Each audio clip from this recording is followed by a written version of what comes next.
So first patient that we'll talk about was a young man that had a severe condition called Stevens-Johnson syndrome.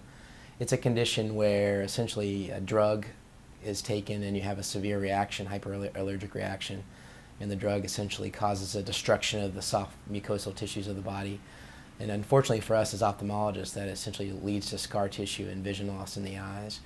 And so this patient presented basically with the eyelid scarred down to the ocular surface, to the conjunctiva, which essentially leads to lack of vision and corneal damage and scarring. And so our first take on that, we have to deal with the inflammation initially to try to get that to resolve, getting rid of the redness and the irritation.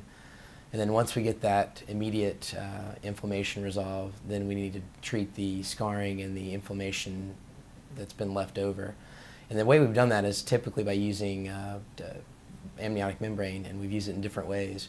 We have biotissue, the amniograph, that we can use to create an amniotic membrane transplant on both the palpebral and bulbar conjunctiva.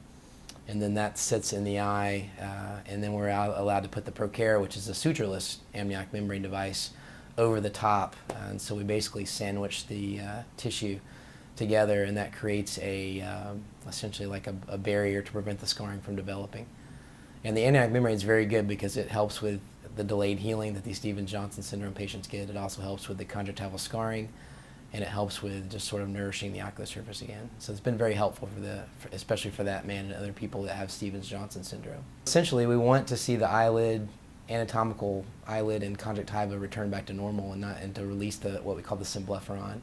And so far the Procare ring really helps. We leave the ring in place for about 4 to 6 weeks, which is about 2 or 3 weeks after the tissue dissolves, and it acts as a barrier so that the scar tissue can't reform.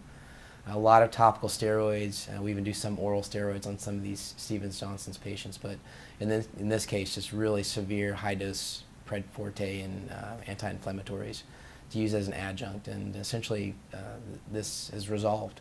We're able to restore vision and decrease scarring and make the patient a lot happier.